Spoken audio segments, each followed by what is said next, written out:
What does bravery look like to you? Is it physical? Is it that gut reaction, that instinct that you have? Or is it more internal? We're going to dive in today into a really different kind of episode and share our insight on it and encourage you to also share yours. Let's do this. You're listening to the Girl, Get Your Face Off a Bus Bench podcast, where we invite you to check your ego at the app, grab a cup of coffee, and get ready to dive into all things real estate marketing, social media, friendship, hardship, love, money mindset, and all the things that celebrate you as a badass boss babe. We're here to encourage you, show up for you, give you a loving kick in the pants when you need it most, and be your soft place to land on the hardest of days. So pull up a seat at our table and get ready to be inspired and start living your best life by design. Welcome to the Girl, Get Your Face Off a Bus Bench podcast. We are so excited you're here. Okay, girls, let's dive in.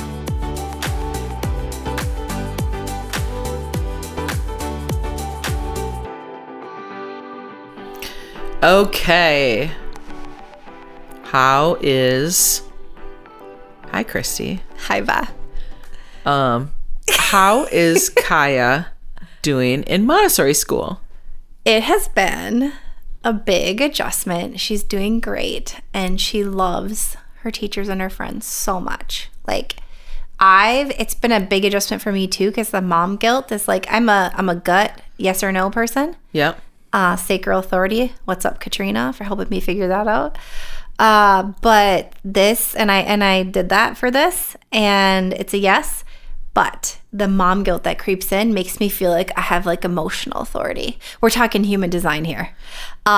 So I'm hitting those roller coaster waves that you and Ryan get. Yeah. That I'm like, how do you do this? I'm like, what do you mean? This is horrible, because it's creeping in. But so bringing this, back to me. I'm struggling a little bit, but it's been great, and she's loving it. She's loving it. So what did she tell you the first week of school? It's great, Mom. It's great. Just very bold. It's great. Didn't she say something about being brave? Oh, shit. Are you trying to go into the Get on topic here, friend. Did you forget the memo that our podcast is all about bravery? I'm trying to lead you into a conversation. So it's supposed to feel like an authentic conversation, and you just totally ruined it. You stepped in a big pile of poo. This is so funny. It's so funny. This is an authentic conversation, and I'm over here doo-doo-doo. It's because I need a sparkling water, Beth. That's the problem. I didn't bring a sparkling water in before we started recording the show. You're going to have to get your sparkling water after this episode. Yeah, we are. So anyways, back to that. So you told me a really cute story the first week of school. It was a big transition week for you guys. Okay, back to that goodness. Kaya said, Mom, I'm so brave. I'm so brave. And I'm like, you are brave. Yeah. You are so brave. She's like the epitome of brave. Yes. And I'm like, I just tell her, and she's like, I'm so brave. And she just keeps saying this over and over again. And I've also been telling her, you're so courageous. You have so much courage. And she's like, yeah. Sure as heck do. Yeah. Her yeses are just, obviously, 3-year-old. And so, yeah, that's kind of what prompted this. And then Amy on the team. Yep. Also, she brought up her daughter, Madeline, who we've actually had. Yeah, we had Madeline and Alex on the podcast. They were our millennial guests that we had talking all about the millennial home buying experience. And I don't know what context it was, but Amy and Madeline were having a conversation. And Madeline says, Mom, for 28 years of my life, I've always thought of you as brave. I think Amy had said, I feel brave for quitting my job and just taking a leap and diving into real estate head first. And Madeline's like, Mom, I've always thought of you as brave. And Amy was like, wow. I teared up when I heard know, this. Me too. It makes me teary just thinking powerful. about it. And that was the same day I told you the story about Kaya. I know. You were this so is something cool. we need to be talking about, because this feels so good. And I don't think it's talked about hardly ever, or certainly not enough. Not especially for women. Yes. Yeah. So with that, what do you think bravery means? What does that look like for you? For me, I feel like it is trying new things or exploring new areas of business that I am not comfortable with. I feel brave when I do that. Like leaving my old brokerage and going to, leaving Keller Williams, moving to EXP, I felt brave when I made that decision because I knew that there will be some repercussions for making that decision. And can I just be brave and do it and be like a big girl? Mm-hmm. And leaving the old team I was on to start a team and having that look like the way I wanted it to look and run the business how I wanted to run it, that felt like really brave. That is really brave. Because it was scary.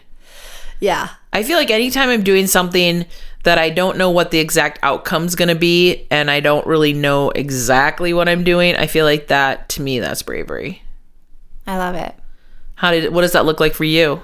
So bravery for me, I see it as like being authentic to your true self, even through hard times, hard decisions, when you have to make quick decisions, being able to make it, do it, be it in that moment and still be authentic to yourself, I think is what bravery looks like to me. And that crosses over. That's way more eloquent than how I described it. It looks different. It just looks different to me that way, I think. Because I think that's one of the hardest things to do. That's awesome. Also, like running from a tiger or something would be brave or... Terrifying. Terrifying. You terrifying. know that too. So what actually is bravery and what is it not? So... Like, how do you understand that to be? Yeah, so I think bravery is something that like we've used to be this like a really masculine word, or like when we're just very physically like capable, like I did this thing and it was so hard to do, or I was so brave I climbed that mountain, or just what like business things like you just mentioned, like they're so brave, like I went and took that big leap, and that actually is bravery. But I think we kind of get like confused, or it gets like muddled together, courage and bravery. And for me, I think like the work is in the courage, and being brave is like that like the instant reaction, or the instant decision that you make, like that quick thing. And that's where like when you go back to like I just mentioned, like being able to be your true self even in those quick decisions is freaking hard. Like I don't care who you are, like that's hard. And that is bravery for me. So what about you? To me, bravery and courage are more muddied.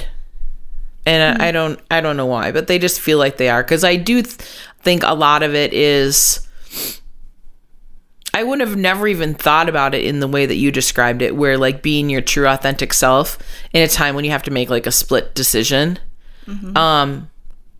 I think I have kind of more like fight or flight survival mode issues maybe than you do.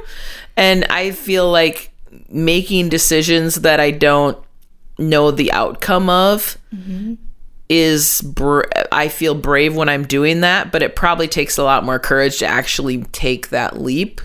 Absolutely. So like my understanding of bravery is like bravery is that like the quick, the instant, and the courage is like the work, the lead up or the after to actually be able to do it. It's kind of how I've always thought of it. Okay. So that totally makes sense to me what you're saying. Yeah. Yeah. Because it is brave to make those bold, big decisions. Right. Yeah. They feel terrifying in the actual space when you're doing them. But yeah, the misconception that bravery is only physical, I think, is something that we've sort of been taught in a really masculine world.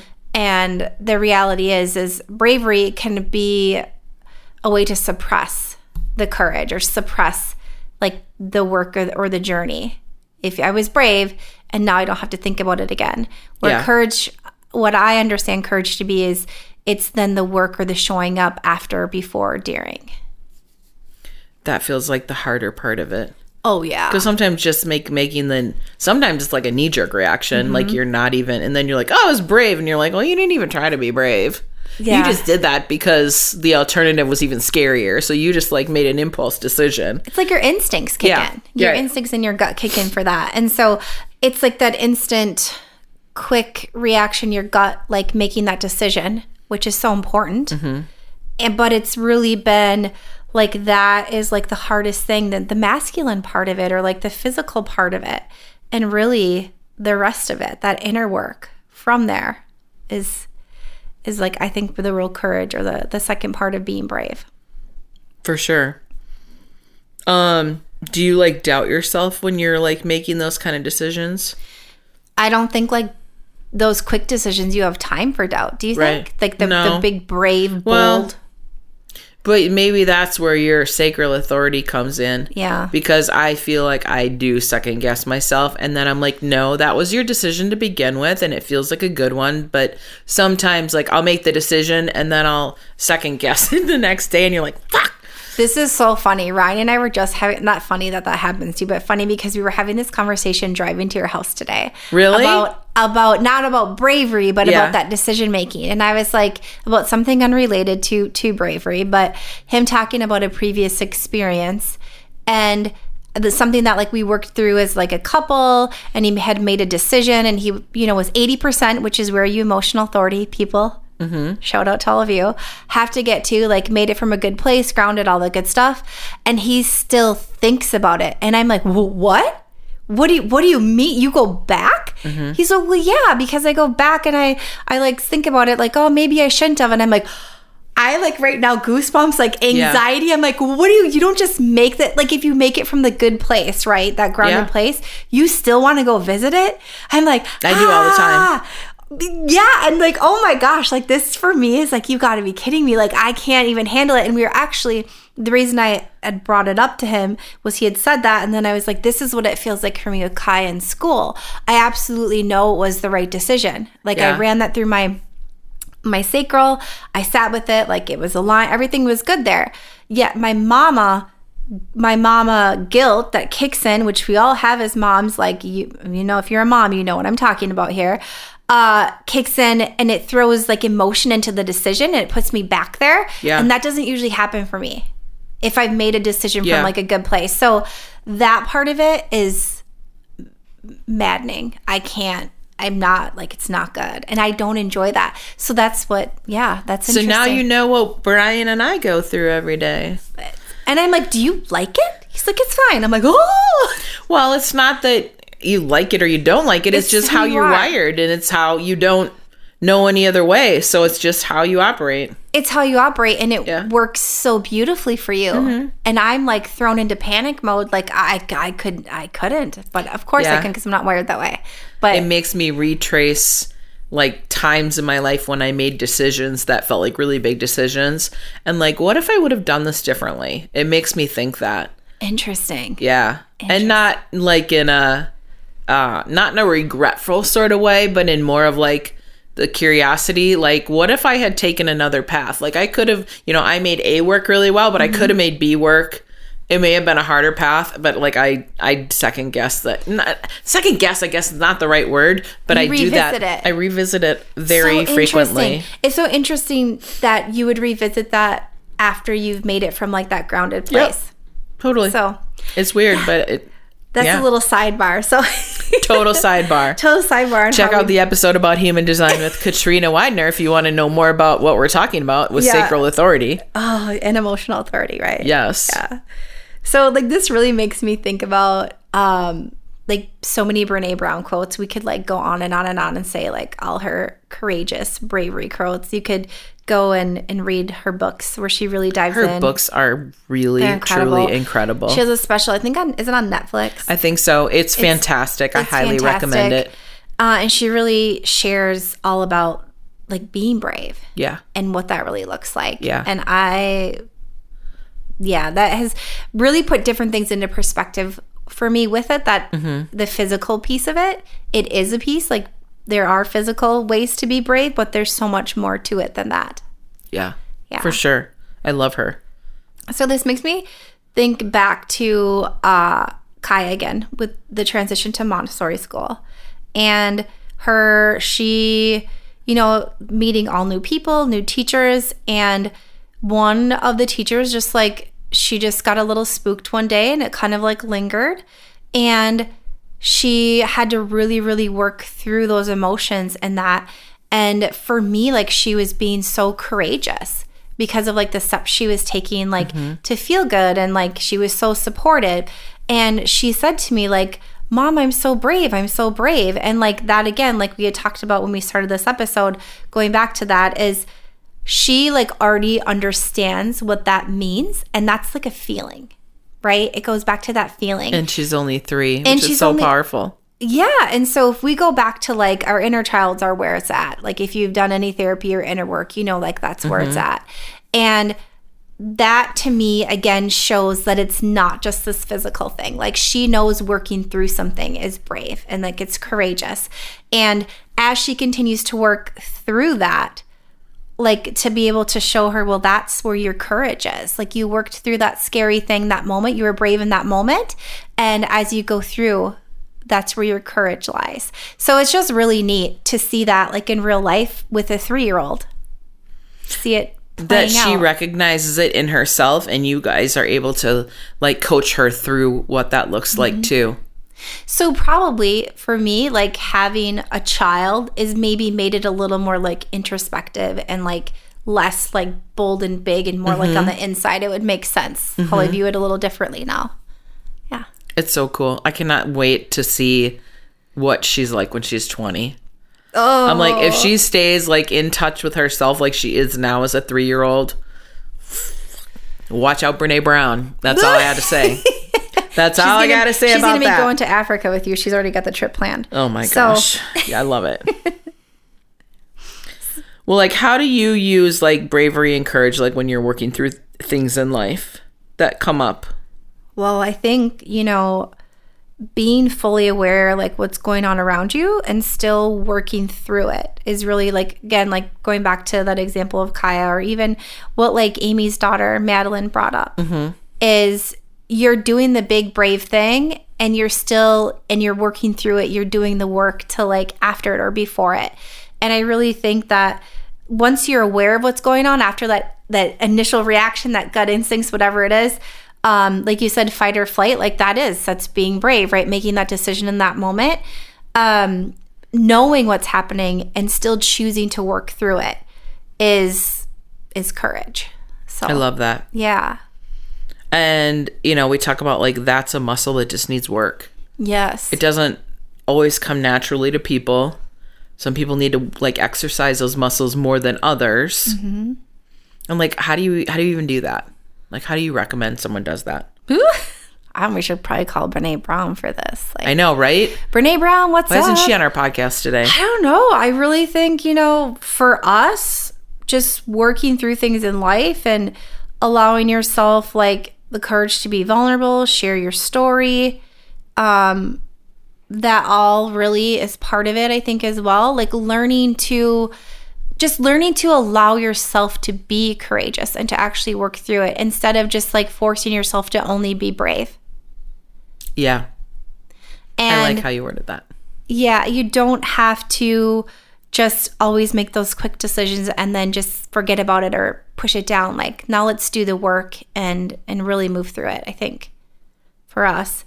But I don't know about holding space forever. For holding space for others is like a really major way to be courageous, and how you handle curveballs in life, how you show up for yourself and others. All those things are like very courageous to me. What about you?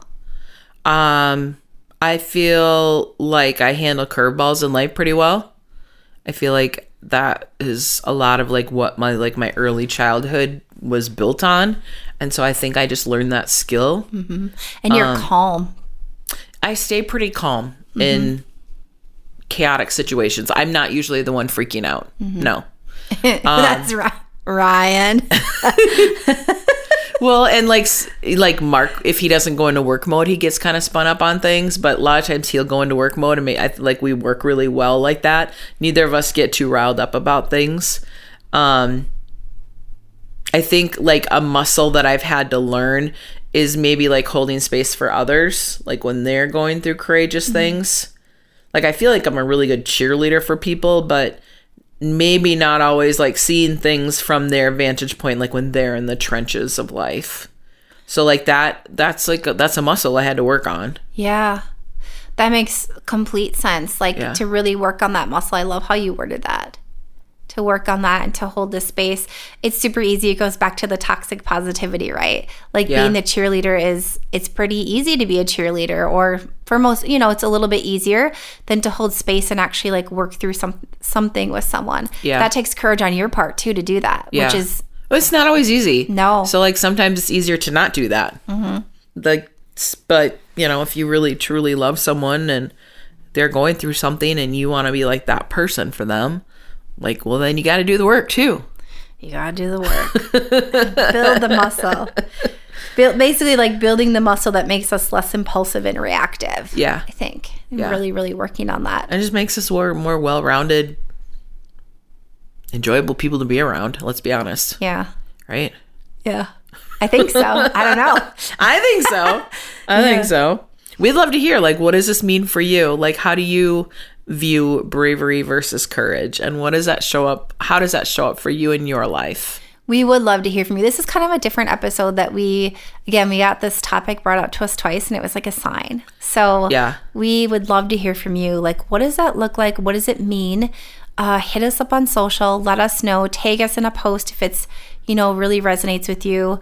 Or shoot us an email. I know some of you would rather do that, so that's cool too. Yeah, we would love that. We love hearing from you. We would. So until next time, remember to be brave and courageous. You are. Keep your face off a bus bench and keep celebrating the badass boss babe that you are. Okay, girls, are you feeling as inspired as we are? We're over here cheering you on because you just finished another episode of the Girl, Get Your Face Off a Bus Bench podcast. If you want more, head over to girlgetyourfaceoffabusbench.com for show notes and more episodes. And don't forget to subscribe and leave us a 5-star review. They mean the world to us and they're what keep us going. Girl, thanks for being here.